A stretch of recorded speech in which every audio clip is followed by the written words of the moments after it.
darlings, welcome to Terry on Tuesday, coming to you from the kitchen of cold. This is going to blow your mind. If you didn't see it on Instagram, here's something that's going to blow your mind.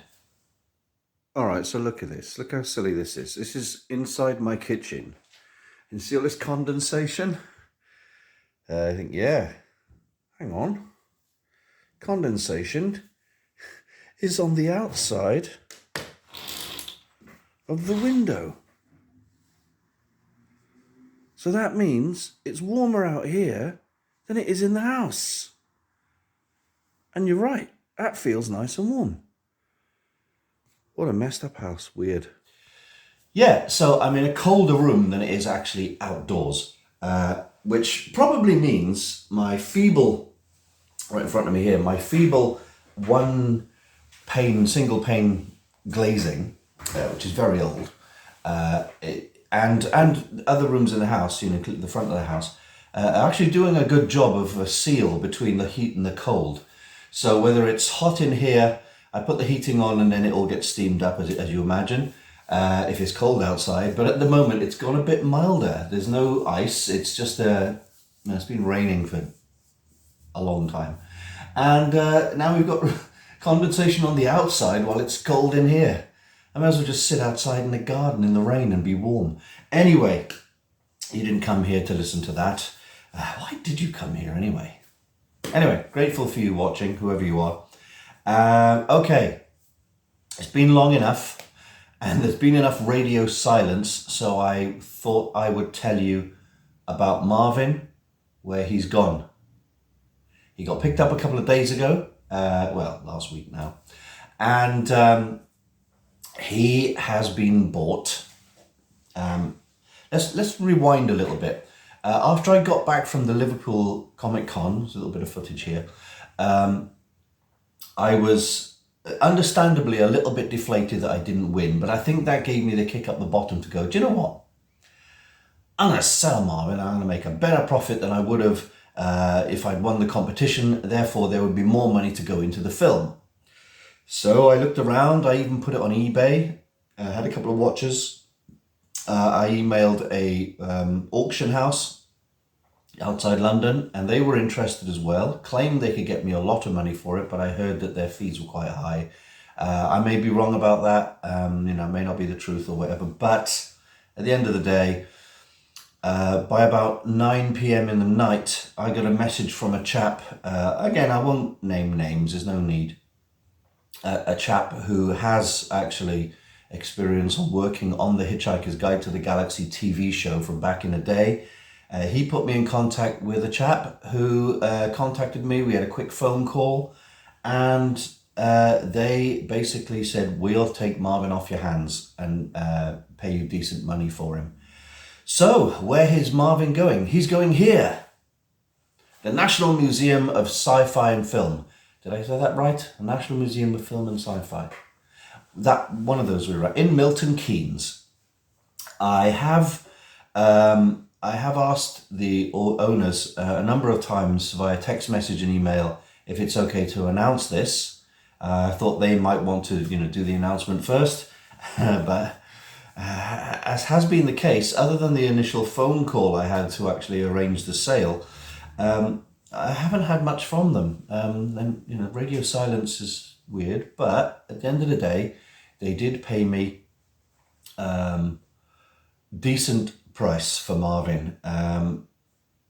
I hate talking about money at the best of times, even if it's money for me or my pricing up work or whatever.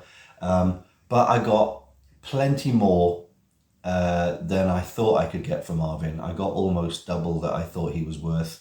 So I'm very, very happy about that. But what I'm even happier about is that most of that money, in fact, 3/4 of the fee, went into bloody students.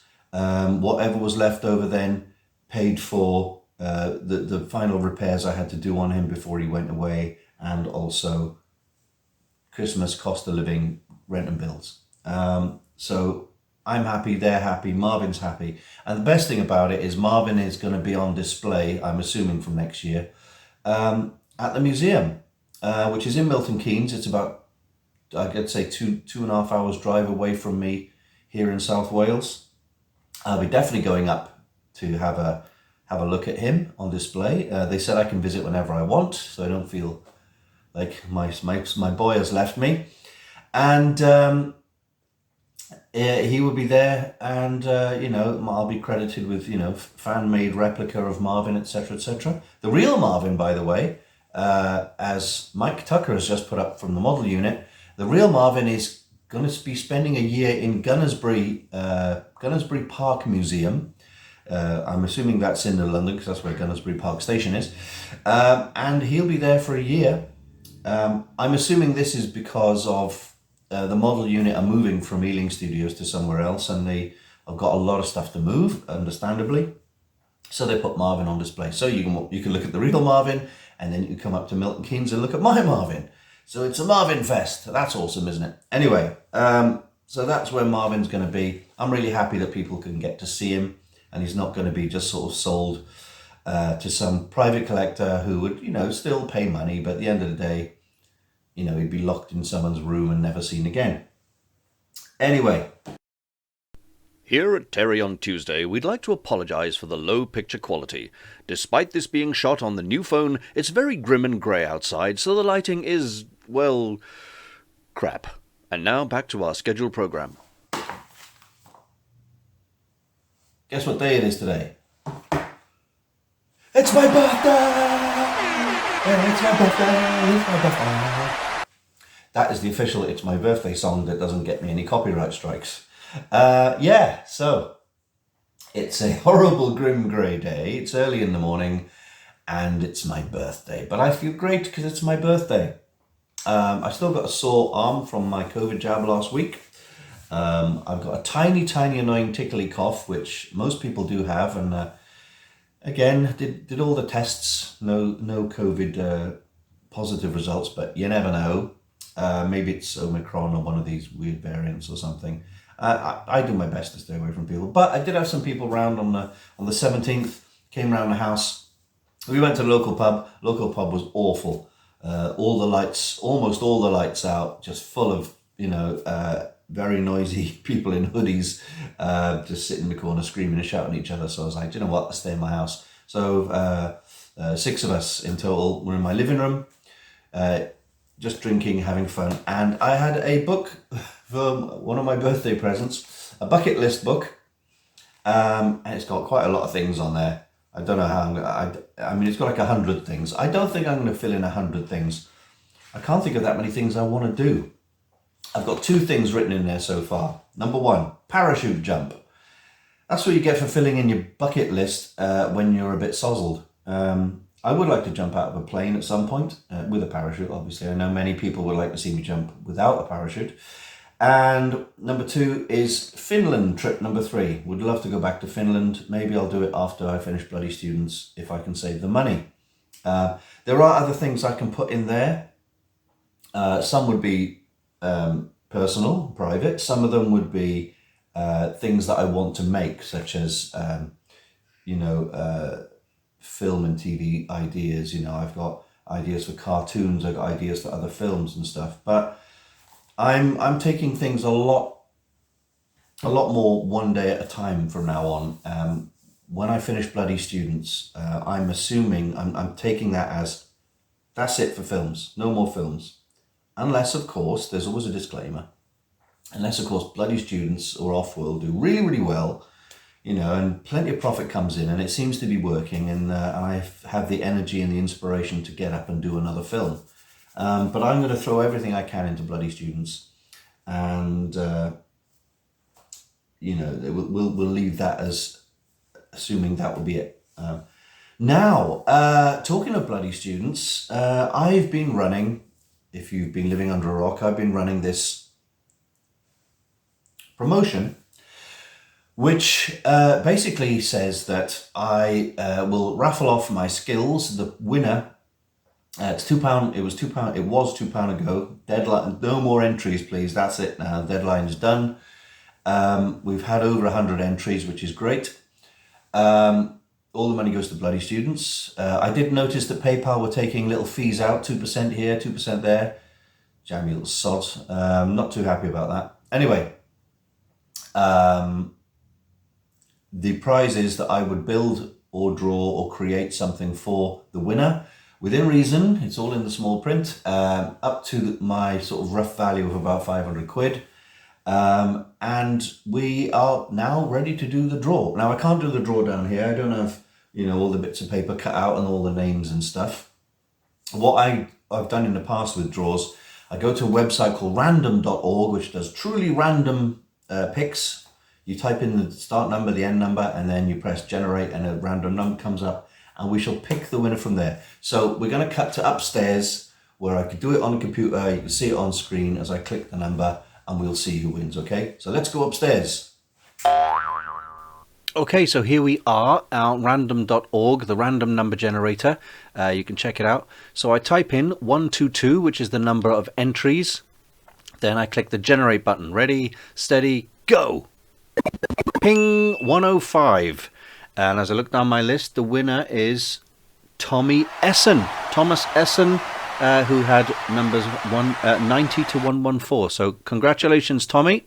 I'll be in touch. And we're back downstairs. So once again, thank you for everyone who entered. I know it's a bit gutting that, you know, some of you put more than 2 quid in and, you know, you didn't get to win.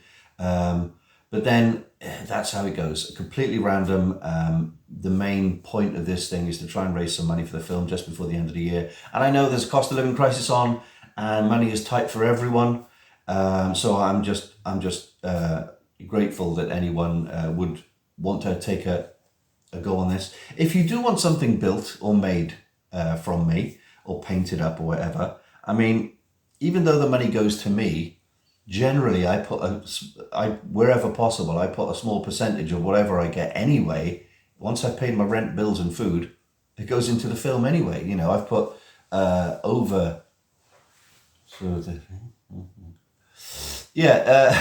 I've put in nearly 5 grand of my own money. And when you think of Off-World, I put in all my savings, which was 800 quid.